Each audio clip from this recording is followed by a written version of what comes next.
सभी को नमस्कार। आप देख रहे हैं हरियाणा बट्टू न्यूज़। आज की मुख्य खबरों के साथ मैं सुनील कुमार। प्रदेश भर के लोगों की आवाज़ को जोर शोर से उठाने वाले आंसी से जिला पार्षद प्रतिनिधि मनोज राठी आज बट्टू मंडी में पहुंचे। मनोज राठी ने मौजूदा प्रदेश सरकार की जमकर आलोचना करते हुए सरकार को हर मोर्चे पर विफल बताया। सुनिए मनोज राठी की यह पत्रकार वार्ता।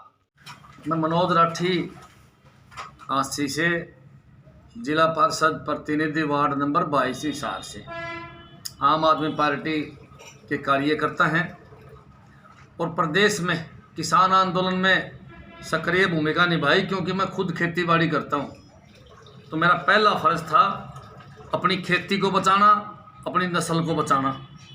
और उसमें हमने शुरू दिन से एक बात कही थी कि मोदी हारे भी गा, मोदी झुके भी गा, और दोनों काम हुए। मैंने एक बात और बताई थी लोगों को, मां मोदी जी पूरा का पूरा सरे अकेला लेवेगा। ये बीजेपी वाले जितने बगड़ बिल्ले अंडे हैं, कुछ चाहे मुख्यमंत्री हो, चाहे डिप्टी सीएम हो, और चाहे आपके मंत्री या विधायक हो, इनको किसी को सरे नहीं मिलेगा। और सेम कहानी हुई।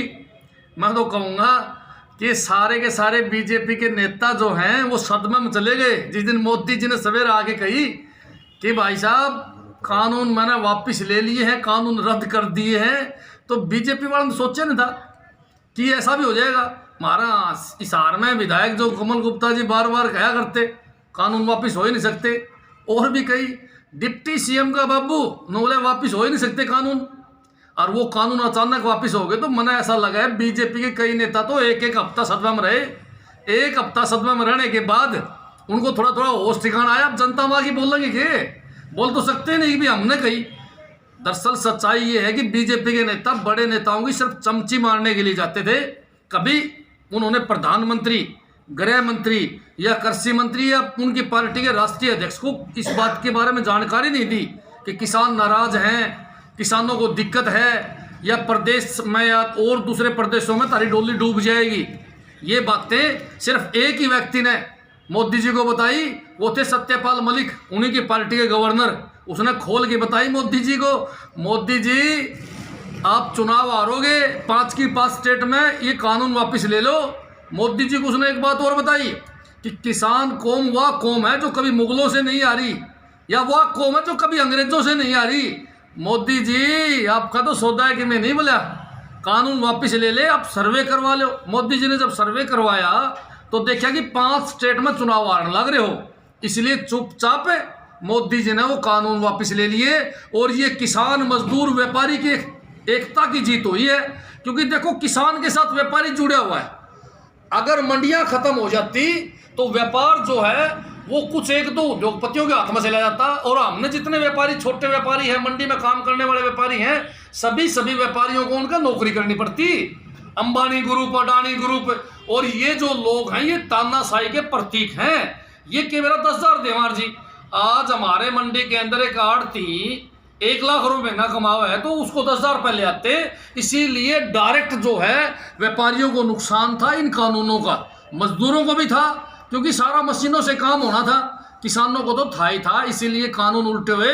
तो मैं तो पूरे प्रदेश के व्यापारी वर्ग को, मजदूर वर्ग को, किसानों को इस बात की बधाई देता हूं कि आपने लड़ाई लड़ी। व्यापारियों ने इसमें बहुत ज़्यादा लड़ाई लड़ी, व्यापारियों ने हर प्रकार का सहयोग दिया।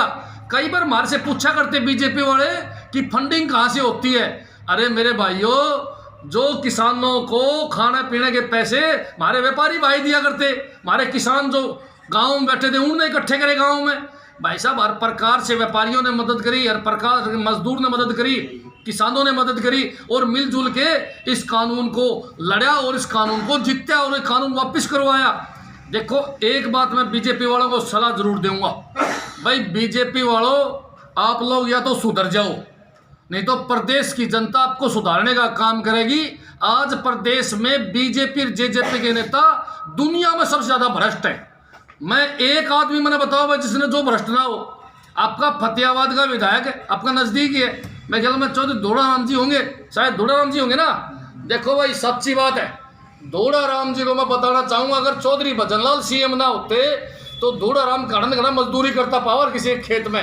आज हजारों एकड़ उसके पास जमीन है, और मैं तो कहूँगा कि कब्जा करने वाला माफिया है, वो तो गुंडा है। विधायक तो पता नहीं कैसे बन गया। ऐसे आदमी को विधायक बनाना, नु मान लो कि जो हमारा एरिया है उसमें तानाशाही है, वह नु मान लो नुकसान है। देखो विधायक का काम क्या है? जनता की सेवा करना। विधायक का असली काम क्या है? एक भी आदमी को अगर नुकसान होता है, एक भी आदमी को दिक्कत है, तो भाई साहब उसकी दिक्कत दूर करना। मैं तो मानूँ आज पूरा प्रदेश दिक्कत में है, बीजेपी जेजेपी के नेता सदमा में, सिर्फ उनको कुर्सी चाहिए और 2 नंबर के रुपये चाहिए। मैं कहना चाहूँगा आज जितने व्यापारी यहाँ बैठे हैं उनको पूरे प्रदेश में, सीएम साहब को बताना चाहूँगा आपके माध्यम से, पूरे प्रदेश के अंदर मेरे को एक थाना ऐसा दिखा दो जिसमें पैसे नहीं लगते हो, जिसमें एक भी व्यक्ति का काम फ्री में होता हो। मुझे एक तहसील ऐसी दिखा दो, मुझे एक लाइसेंस और आरसी बनाने वाला दफ्तर दिखा दो जहां फ्री में काम होता हो। एक भी दफ्तर पूरे प्रदेश में ऐसा नहीं है जहां काम फ्री में होता हो। हर जगह जब पैसे से ही काम होना है तो भाई हमने सरकार की क्या जरूरत है? जब पैसे से ही काम चलना है तो पैसे दे के काम करवा लेंगे, नेताओं की क्या जरूरत है? तो देखो मैं तो प्रार्थना करूंगा भगवान से, बहन बीजेपी जेजेपी वालों को सद्बुद्धि दे और भाई हमारा प्रदेश का भला हो, जनता का भला हो। भाई यही बातें हैं। देखो साहब, कहना सुखी रहना। चोर तो बड़े बड़े बड़े चोर है ये। दुष्यंत चौटाला ने अभी मंत्रिमंडल में एक नया नाम लिया है जी, पता होगा आपको शायद है, बबली, देवेंद्र बबली, पड़ोसी तरह भाई साहब 100 करोड़ रुपए दे के मंत्री बने। ये आरोप नहीं है मेरे दुष्यंत चौटाला पर, मैं बार बार उसे क्लियर करना चाहूँ, भाई खुली चेतावनी आपसे, आपके भाई से, मेरे से डिबेट कर लो, मेरे पास रिकॉर्डिंग है, मैं सबूत दे दूंगा। दिग्विजय को, दुष्यंत को 100 करोड़ रुपए लेके बबली मंत्री बनाया है। आपसे एक सवाल है मेरा, आप जनता से, सारी दुनिया को पता है टोहाना से बीजेपी जेजेपी साथ मिलकर चुनाव लड़ेगी तो टिकट बराड़ा की है।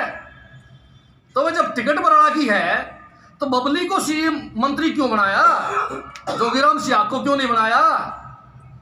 और भी एमएलए थे उनको क्यों नहीं बनाया?